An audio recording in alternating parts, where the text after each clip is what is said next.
You planning on being part of it? You want to be part of it? You have opinions? Thoughts and feelings? He's got thoughts and feelings.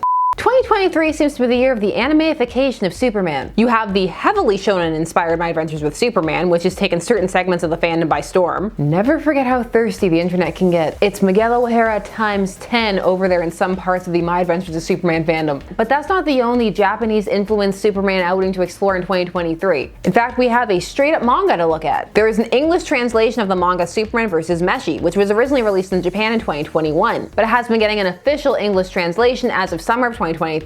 I say official because you know there were people out there, yo-ho, translating. Now the official release is also coming alongside Operation Joker, aka The Joker Raises a Baby Batman, and Justice Buster. Now as much as the Joker raising Batman intrigued me, for some reason I was drawn to Superman eating food first, so I decided to start there, and oh boy, what a ride. Time of recording, there are 3 issues up on the DC Infinite app, and they're also going to release 2 trades, so you can physically hold it in your hands. This seems to be the year of DC doing that, because also the webcomics are being released and you can hold them in your hands. Even though there are only 3 episodes, I couldn't wait to talk about the sheer madness and just the direction it seems that Superman is currently taking time recording. There's just a mishmash of manga tropes, Superman having lunch in Japan every day. So get ready to get hungry and explore a different perspective on Superman. And the Justice League a little bit. We're gonna explore Superman versus Meshi. I'm Sasha, this is Casually Comics. I have a chair now. Look at this. It only took, what, 3 years? Superman vs. Meshi is written by Satoshi Miyagawa with art by Kai Katago, and it presents us with a world where Superman and the Justice League are super effective. There's almost no crime, so to speak.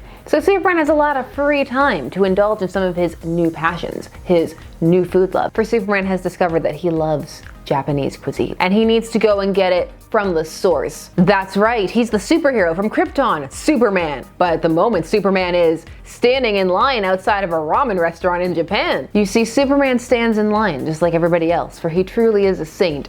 Also, they say in the story that the reason he can just walk around is because most people just assume that he's cosplay fair. It looks super delicious. Apparently, he's super hooked. I hope you like puns. In general, in Japanese media, you'll find a decent amount of puns, largely because they play out a bit differently when you can actually see them in kanji. There's a whole other level of appreciation that can take place there because you can physically see the shape of the character and the meaning, and then that can play into the overall meaning of the word itself. So there can be an added layer of humor and meaning there that you can just instantly visually pick up off the bat, and that doesn't always end up translating over, but the pun stays. In fact, the whole second chapter of this largely revolves around that kind of joke of Superman trying to just figure out the characters using his super mind, and part of the joke is that he gets it wrong. It plays decently well in English. It's probably a lot funnier in Japanese. Also, yeah, chapter 2 where he has super moods that change super fast. I'm concerned about Superman's hangry mood swings. In general, that's one of the more interesting things about reading this manga. It's getting to see another culture's take on Superman and how that plays into how he's presented and how he handles these tropes and how well they work for him or how well they don't. This is different than, say, My Adventures with Superman, which is attempting to replicate and borrowing some tropes from anime, but it's still filtering it through a Western lens and understanding of Superman.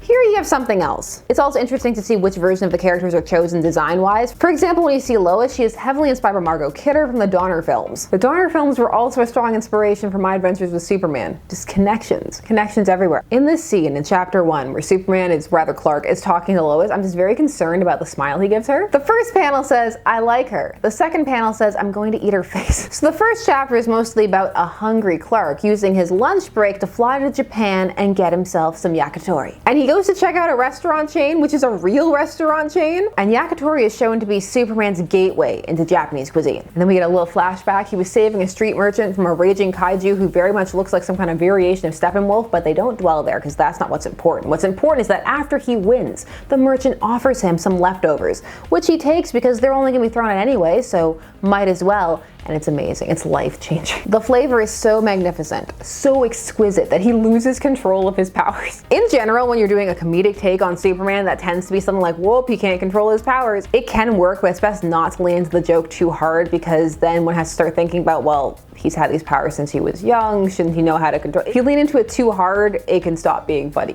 You gotta use it sparingly, like a spice on your yakitori. Nani? What is this? This is like no chicken I know. So much Cyclops energy in these panels. It's very reminiscent of the losing control because of deliciousness jokes you'll see in Food Wars, only way less sexy. And like Food Wars, this also has some loving illustrations of food. But unlike Food Wars, it does not have recipes, so you can then go and make it yourself. -2 points. Lots of little moments in this made me laugh. Superman's Boy Scoutness is dialed up to 100. Nay, it's actually over 9,000. I'm sorry, I know that joke is old and played out, but it was right there. Anyway, here's Clark telling the waiter he'd like to order a beer, but he'll have a soda, because he never drinks and flies. Now you may be wondering or asking, where's the conflict? Yes, this may be heavily slice of life, but something needs to happen. There needs to be some kind of obstacle for the Man of Steel to overcome. Well, get ready, because Superman decides to order some chicken kettle rice, but he forgets to read / does not notice the fine print that says that you have to wait 30 minutes for it to be cooked. And you know what? That's gonna take him past his lunch break and he'll be late. And so evil Superman was born. No, that'd be great though. He does lose control again and burn some holes in their menu. I hope he's gonna reimburse them for that. But you know what? Your rice isn't cooking fast enough? No problem. This looks like a job for Superman. That's some Silver Age nonsense right there. Now, while that is ostensibly the main conflict of the issue, there's actually something going on under the surface. Superman's true struggle is introduced here, as while he's eating, he starts to ponder some things about his life, and he laments that he really hasn't had time to hang out with Lois, and crux of the issue is that this Superman is lonely. He feels very othered, especially now that there's not really much crime, and that was how he was hanging out with people, doing things, what he was writing about. He feels kind of unmoored. It's very New 52 in terms of him feeling a bit like an outsider, but with a cheerful post-crisis personality, and with some sprinklings of Goku in there. So many stomach rumbling jokes. Chapter 2 is the Superman struggles to order issue, which admittedly for me didn't grab me too much, but it was chapter 3 where I knew that this was going to end up on my shelf, and then I went and pre-ordered both volumes. This is where they start to add more of the characters, and you get to have a look at some of those different characterizations, and also just Clark's angst, and it goes a bit off the rails, but in a sweet way. Actually, for this series, it's not off the rails, but just in general for what you may be expecting. Also, it really low-key feels like you're reading an ad for all of these restaurants. It has a bit of a more serious vibe of that DC KFC pairing comic. That one was just wacky, because that's how KFC likes to advertise. Never forget their dating sim, their Lifetime movie with Mario Lopez. I'm falling for the new chef. Jessica is falling for Harlan. The cook? Leave Jessica alone and skip town. So Superman's life has come to pretty much revolve around these outings, his lunches in Japan. He even tries to cut a pretty boring Justice League meeting short. It's boring because, well, they don't really have any crimes to deal with, but Batman insists they still have to have these meetings. I'm pretty sure that Cyborg's sleeping through it. Batman even chews Clark out at this, saying that isn't protecting the Earth his real job? I mean, maybe, but it doesn't pay his bills, Bruce. Are you gonna pay him? You could. Now this scene, which made me love this comic, was not meant to be hilarious, and yet it was because of my history with just some of the other comics and the character they're talking about. It's a Hal Jordan moment, one of my favorite things. That reminds me, where's Green Lantern? This is the world's most powerful team. I'm proud to fight alongside them. He didn't show up again today. But, to be honest, I'm not sure I fit in here. Every time I look at Wonder Woman, it feels like I'm oogling her. Ogling her, however you say it. Green Lantern hasn't shown up for quite some time now. Batman is the anchor, but he's also unrelentingly serious and gloomy. Hold on. Can we go back to Hal hasn't showed up for some time now? Has anybody gone to check on him? Is he alive? Did he slip on some soap and die on his apartment floor? Did he get kidnapped by Sinestro again? Did he get arrested for trying to bust up crimes ending up on film sets again? I don't know, it just amused me so much.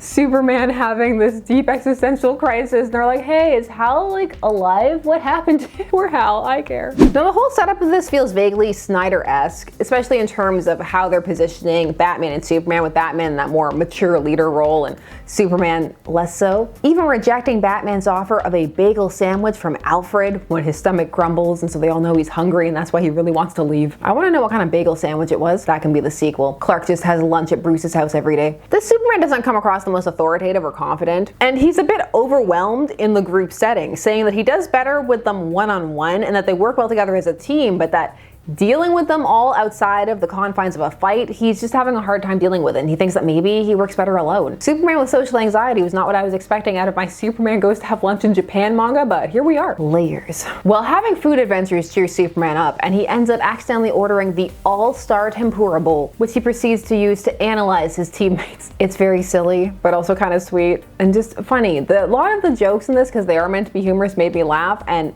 If this type of humor lands for you, you're going to enjoy it. If not, it's going to be hell. It's kind of like the Justice League of Tempura Bowls. Maybe I'll call it the Justice Bowl. Hop on that trademark TM. Hal ends up being the green beans and Superman wonders if he's okay. Maybe you should go check. Somebody should check. It's probably a vampire and forgot to close his curtains. I did post the panel of Clark trying to decide whether Wonder Woman or Batman should be the shrimp tempura, and he's trying to decide between the powerful Wonder Woman and the rich Batman, which a lot of you had things to say about that phrasing. I'm rich. He ends up deciding that the powerful Wonder Woman is the shrimp tempura and Batman can be the mushroom. The dilemma of this issue, aside from Superman's kind of background anxiety about his relationships, is that he eats all the tempura first and that leaves him with all the rice. How will he make it delicious? So there's a whole segment of how he makes the rice exciting. This series is definitely not the deepest, but it's also not as shallow as one may anticipate. There are some emotional dilemmas for Superman, and it's interesting to see a more vulnerable and excitable Clark. If you're one for the manga art style and just enjoy those types of tropes and a very heavy slice of life feel with some emotional angst on the side, this may be for you. Although the art style is a bit of a fusion, playing with more of a westernized look, and some can find that a bit disconcerting. It's certainly not for everyone. If you're not down for slice of life or the heavy focus on food, the seemingly low stakes, then this may not be the series for you. Will Superman eat food with his friends? Yes, and I'm looking forward to it. Remember Hal for the food he didn't get to eat? In general, it feels as though time of recording, there has been a bit of a shift in what the popular portrayal of Superman is. Superman has existed for over 80 years, so there have been tons of adaptations and just different directions the character has taken, and they tend to reflect the mood of the time. Prior to the 2020s, there were a lot of dour takes on Superman, be it in canon, outside of canon, or in adaptations. You would have more serious takes, more fascistic takes questioning whether Superman should even be there. What are we talking about here then? Must there be a Superman? There is. You would also have flat-out villainous takes, and there would be a rise of adapting the more evil pastiches, and those themselves would come to be quite popular. I think you should jump. I don't think I want to.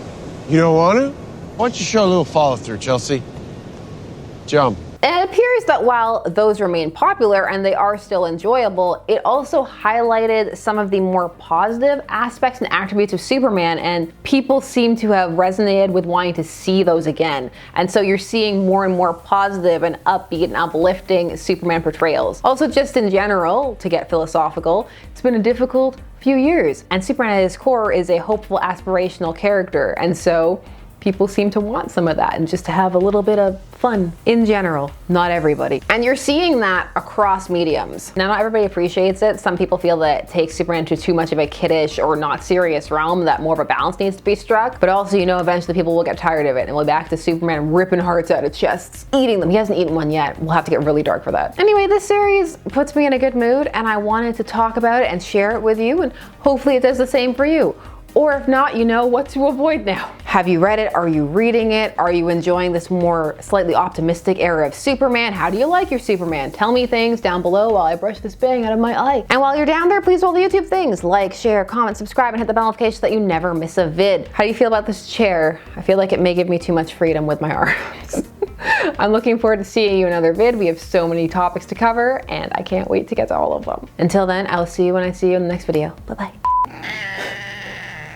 You both have things to say, huh?